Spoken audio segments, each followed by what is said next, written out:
साथियों, युवावस्था मानव जीवन का वसंत काल है। उसे पाकर मनुष्य मतवाला हो जाता है। हजारों बोतल का नशा छा जाता है। विधाता की दी हुई सारी शक्तियां सहस्त्र धारा होकर फूट पड़ती हैं। मदांध मातंग की तरह निरंकुश, वर्षाकालीन सोड़भद्र की तरह दुर्धर्ष, प्रलयकालीन प्रबल प्रभंजन की तरह प्रचंड, नवागत बसंत की प्रथम मलिका कलिका की तरह कोमल, ज्वालामुखी की तरह उच्छृंखल और भैरवी संगीत की तरह मधुर युवावस्था है। उज्जवल प्रभात की शोभा, स्निग्ध संध्या की छटा, शरद चंद्रिका की माधुरी, ग्रीष्म मध्याह्न का उत्ताप और भाद्रपदी अमावस्या के अर्धरात्र की भीषणता युवावस्था में निहित है। जैसे क्रांतिकारी की जेब में बमगोला, षड्यंत्री की अष्टी में भरा भराया तमंचा, रणरस रसिक वीर के हाथ में खड्ग, वैसे ही मनुष्य की देह में युवावस्था 16 से 25 वर्ष तक हाड़ चाम के संदूक में संसार भर के हाहाकारों को समेटकर विधाता बंद कर देता है। 10 बरस तक यह झांझरी नैया मझधार तूफान में डगमगाती रहती है। युवावस्था देखने में तो सस्य श्यामला वसुंधरा से भी सुंदर है, पर इसके अंदर भूकंप की भी भयंकरता भरी हुई है। इसीलिए युवावस्था में मनुष्य के लिए केवल 2 ही मार्ग हैं। वह चढ़ सकता है उन्नति के सर्वोच्च शिखर पर, वह गिर सकता है अधःपतन के अंधेरे खंदक में। चाहे तो त्यागी हो सकता है युवक, चाहे तो विलासी बन सकता है युवक।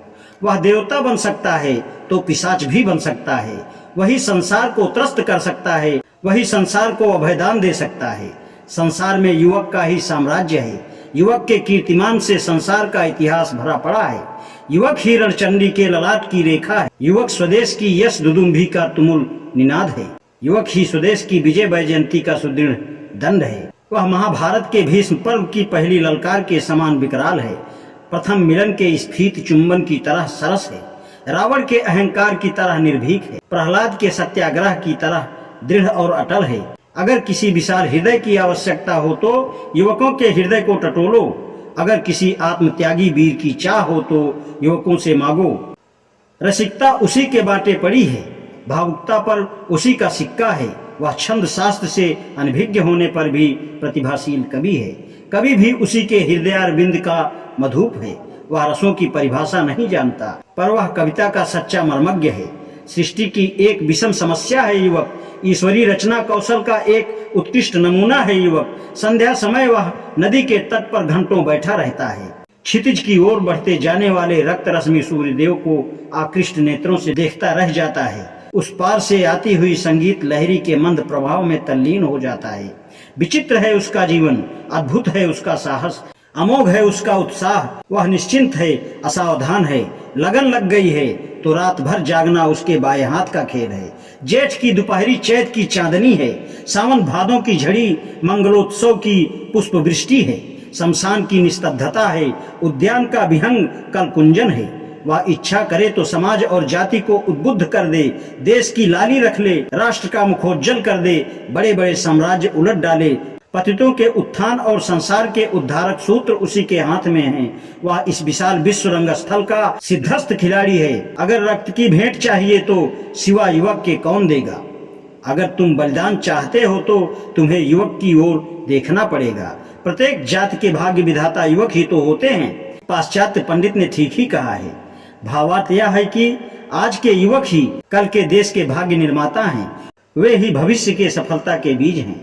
संसार के इतिहासों के पन्ने खोलकर देख लो, युवक के रक्त से लिखे हुए अमर संदेश भरे पड़े हैं। संसार की क्रांतियों और परिवर्तनों के वर्णन छांट डालो, उनमें केवल ऐसे युवक ही मिलेंगे जिन्हें बुद्धिमानों ने पागल, छोकरे अथवा पथभ्रष्ट कहा है।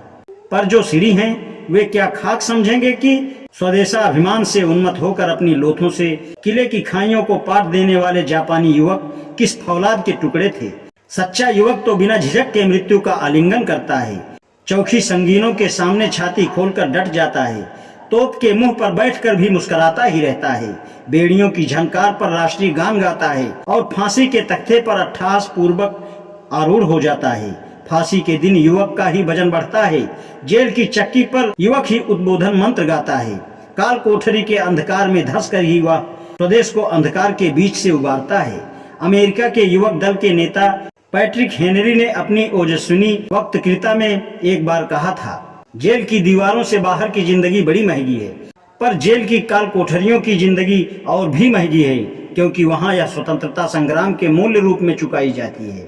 जब ऐसे सजीव नेता हैं, तभी तो अमेरिका के युवकों में यह ज्वलंत घोषणा करने का साहस भी है। अमेरिका के युवक विश्वास करते हैं कि जन्मसिद्ध अधिकारों को पददलित करने वाली सत्ता का विनाश करना मनुष्य का कर्तव्य है। अय भारतीय युवक, तू क्यों गफलत की नींद में पड़ा बेखबर सो रहा है? उठ, आंखें खोल, देख प्राची दिशा का ललाट सिंदूर रंजित हो उठा। अब अधिक मत सो, सोना हो तो अनंत निद्रा की गोद में जाकर सो। का पुरुषता के क्रोध में क्यों सोता है? माया मोह ममता का त्याग कर गरज उठ। तेरी माता तेरी प्रातः स्मरणीय है, तेरी परम वंदनीय, तेरी जगदम्बा, तेरी अन्नपूर्णा, तेरी त्रिशूल धारणी, तेरी सिंह वाहिनी, तेरी सस्य श्यामलांचला आज फूट फूट कर रो रही है। क्या उसकी विकलता तुझे तनिक भी चंचल नहीं करती? धिक्कार है तेरी निर्जीवता पर, तेरे पितर भी नतमस्तक हैं इस नपुंसकता पर। यदि अब भी तेरे किसी अंग में कुछ हया बाकी हो तो उठकर माता के दूध की लाज रख, उसके उद्धार का बीड़ा उठा, उसके आंसुओं की एक एक बूंद की सौगंध ले, उसका बेड़ा पार कर और बोल मुक्त कंठ से वंदे मातरम। बस आज इतना ही, शेष आगे। धन्यवाद।